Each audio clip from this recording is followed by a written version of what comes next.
میرے پاس ایک صاحب ہے کراچی کلفٹن میں، وہ اس وقت مالدار تھے جب کراچی کا ڈیفنس نہیں بنا تھا، صرف کلفٹن تھا، اور مالدار پرانے مالدار، اور وہ ایک دکان پہ 4 آنے ہوٹل کے، چاچا غلام علی تھا، اس کا ہوٹل تھا، اس کی دکان پہ 4 آنے روزانہ پہ مزدوری کرتا تھا، چائے کے برتن صفائیاں کرتا تھا۔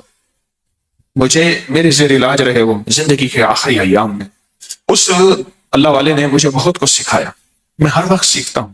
مجھ سے کہنے لگا میرا ایک نانا تھا، اور ہم وہ لوگ ہیں جو جن کے پاس گائے بھینسیں، ہم دودھ بیچنے والے ہیں، ہمارا خاندانی پیشہ یہی ہے، دودھ بیچنے والے، جانور کو بڑا کر کے بیچنا، ان کے بچے بیچنا، دودھ بیچنا، اور گوبر خشک کر کے اس کی بوریاں بیچنا۔ کہا کہ میرا ایک نانا تھا، وہ نانا جو ہے سارا دن تسبیح کرتا تھا، ذکر کرتا تھا۔ ان کے ایک پیر صاحب تھے، ان پیر نے انہیں کوئی ورد بتائے تھے، اور کہا مجھے جھولی میں لے کے کہتا تھا اللہ اس کو بخت لگا دے، اللہ میرے تسبیح وظیفے کی دعا اس کو لگا دے۔ کیوں؟ میرے نانا کی اولاد صرف میری اماں تھی، اور اماں کی اولاد میں تھا، تو نانے کا سارا ورثہ تھا میں۔ میرا نانا تسبیحاں کرتا تھا، نانا غربت میں مر گیا، اماں غربت میں مر گئی، باں غربت میں مر گیا، ٹھیک تھا تو 4 آنے روزانہ چائے کے برتن، سالن کے برتن میں دھوتا تھا۔ کہا وہ دعائیں میرے کام آئیں۔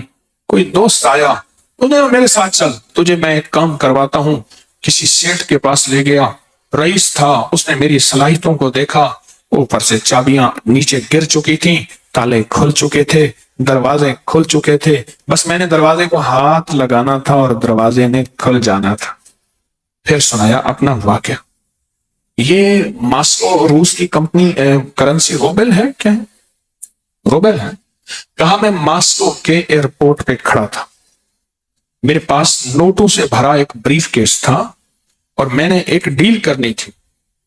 بریف کیس کھلا اور نوٹ ایسے بکھر گئے، اور لوگوں نے چننا شروع کیا، اور میں کھڑا ہنس رہا تھا۔ اور یہ بات اس نے کہی، سننے والا کہے گا مبالغہ کرتا ہے، پھر اس کے ایک جاننے والے نے کہی، انہوں نے کہا جی وہ مجھے کہنے لگا وہ پاگل سخی ہے۔ کیسے؟ کہنے لگا مجھے کسی نے بتایا، دیکھنے والے نے، ایئرپورٹ پہ اس کا بریف کیس گر گیا، نوٹ لوگ چن رہے ہیں، اور وہ خوش ہو رہا ہے، اور سارا بریف کیس خالی ہو گیا، تو بریف کیس وہیں چھوڑ دیا، اب خالی کیا کرنا ہے، چل پڑا۔ ایک منظر میں نے اپنی آنکھوں سے دیکھا۔ 2015 میں میرے ساتھ ایک کراچی کا رئیس اعظم تھا، وہ سگار پیتا ہے دنیا کا مہنگا، تو ہم ترکی میں تھے، تو اس نے کھولا ایسے گرینڈ مارکیٹ بازار میں ترکی میں، اس نے کھولا نا، اس نے کھول کے ایسے منہ میں رکھا، دیکھنے والے نے ایسے حیرت سے دیکھا اسے، ترکی میں سموکنگ بہت ہوتی ہے، ایسے دیکھنے والے نے ایسے حیرت سے دیکھا، اس نے آنکھیں پڑھ لی، اس نے آگے ایسے کر دیا، اس نے لے لیا، دوسرے نے دیکھا، اس نے لے لیا، میرے کھڑے کھڑائے ڈبی ختم ہو گئی، پتہ چلا 50,000 کی ڈبی تھی۔ کچھ عرصہ پہلے میں نے انہیں یاد دلایا، پتہ چلا کہ وہ تو ایسی کئی ڈبیاں خالی کر دیتا ہے کہ دل معاملہ سخاوت کا بھی ہوتا ہے۔ بظاہر تو یہ ہے، بظاہر تو وہ نوٹ ہیں، چلو ہمارے پاس مال نہیں، ہمارے پاس کچھ چیزیں نہیں، ہمارے پاس بریف کیس نوٹوں کا بھرا ہوا نہیں، ہم لوگوں کو سورۃ قل واللہ کے نفع تو بتا سکتے ہیں۔ آپ آج وعدہ کریں مجھ سے، میں بھی، کہ آج کے بعد ہم لوگوں کو بتائیں گے۔ ایک عمل بتا رہا ہوں سورۃ اخلاص کا، زندگی میں ایک دفعہ ضرور کر لیں، ہفتے میں ایک دفعہ کر لیں، روزانہ کر لیں، مہینے میں ایک دفعہ کر لیں۔ میں جس شخص نے مغرب اور عشاء کے درمیان 20 رکعت پڑھی، ہر رکعت کے بعد سورۃ فاتحہ کے بعد قل ہو اللہ پڑھا، 20 رکعت پڑھی، یعنی 10 دگانے، مغرب اور عشاء کے درمیان 20 رکعت پڑھی، پہلی رکعت میں فاتحہ کے بعد ایک دفعہ قل ہو اللہ بس پڑھی، توجہ سے، دھیان سے، خشوع سے، درد سے، جلدی نہ کرے۔ اب اس کے فائدے سنیں اور حیران ہو جائیں، اور میں اللہ اس کے لیے جنت میں بے عیب اور بے جوڑ 2 محل عطا فرمائیں گے۔ کوئی عیب نہیں ہوگا، اس میں کوئی جوڑ نہیں ہوگا، اللہ اسے جنت میں عطا فرمائیں گے جس نے مغرب اور عشاء کی نماز کے دوران یہ عمل کیا۔ اور آپ نے فرمایا جس نے سوتے وقت 30 مرتبہ قل ہو اللہ پڑھی، ہر عمل کا انوکھا فائدہ ہے، اس کے لیے 1000 محل جنت میں اللہ بنائے، اور جس نے 200 مرتبہ پڑھی، اللہ اسے ایسا درجہ عطا فرمائیں گے جس نے سورت قل هو اللہ 200 مرتبہ پڑھی، اللہ اس کو ایسا درجہ عطا فرمائیں گے کہ جس سے وہ راضی بھی ہوگا اور خوش بھی ہوگا، اللہ اس کو راضی کر دیں گے۔ اگلی بات سنیں غور سے ذرا، میں بہت توجہ دلا کے سنانا چاہ رہا ہوں۔ اور میں جس گھر میں سورت قل هو اللہ پڑھی جائے، اس گھر والوں کے ساتھ ساتھ ان کے پڑوسیوں کو بھی نفع ہوتا ہے، اس کے پڑوسیوں کو بھی نفع ہوتا ہے، اور بعض اوقات 40 پڑوسیوں تک نفع ہوتا ہے، بعض اوقات 4 پڑوسیوں تک نفع ہوتا ہے، اور بعض اوقات 11 پڑوسیوں تک نفع ہوتا ہے، 11 گھروں تک، بعض اوقات 40 گھروں تک۔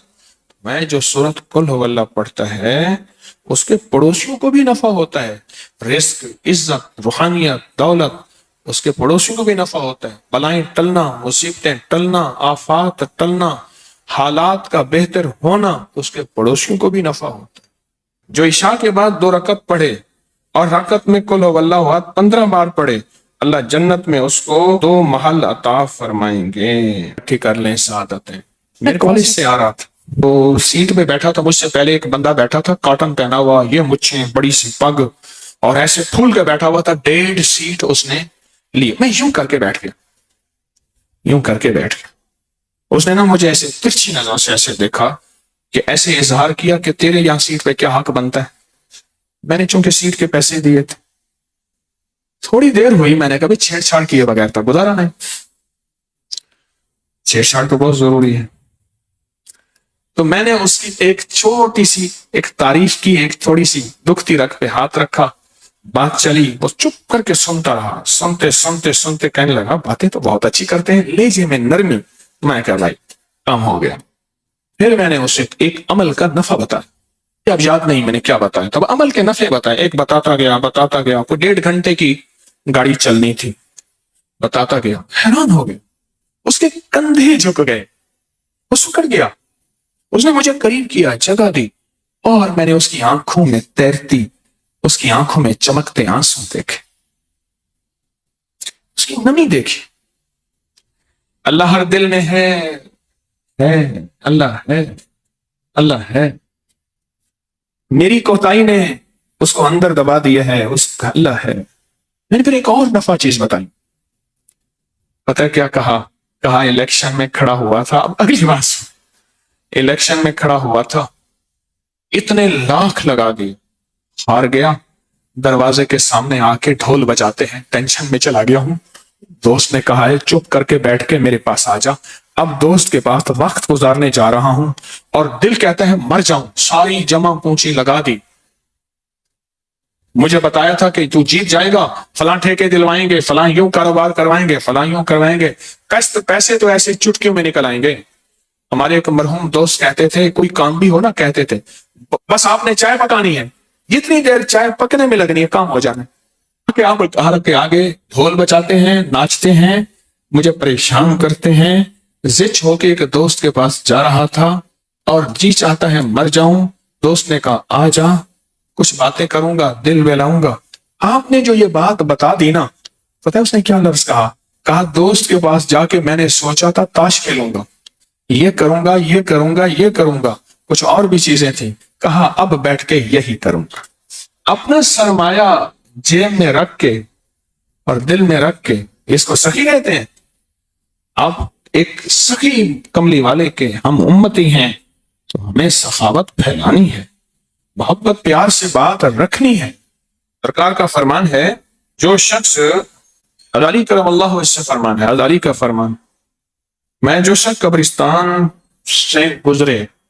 سے گزرے اور صرف ایک دفعہ قل هو اللہ پڑھ کر تمام قبرستان والوں کو بخش دے تو اسے مردوں کے بقدر ثواب ملے گا، جتنی میتیں اس قبرستان میں ہوں گی، قبریں ہیں نہیں ہیں، مٹ گئی ہیں یا نہیں ہیں، ان کا اب موجود ہے یا نہیں، جتنی بھی قبریں ہوں گی قبرستان میں، میتیں ہوں گی، میتیں قبریں نہیں، میتیں، ان سب کے بقدر اس کو ثواب ملے گا۔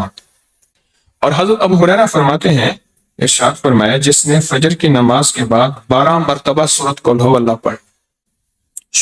اللہ پڑھ لی، اب سنیں اسے کیا ملے گا؟ فرمایا اس نے پورا قرآن 4 مرتبہ پڑھا، اور اگر وہ اس دن کوئی خطا نہ کی اس نے، تو میں اس دن روئے زمین کے افضل ترین لوگوں میں شمار ہوگا. روئے زمین کے افضل ترین لوگوں میں اس کا شمار ہوگا. اس کا شمار ہوگا.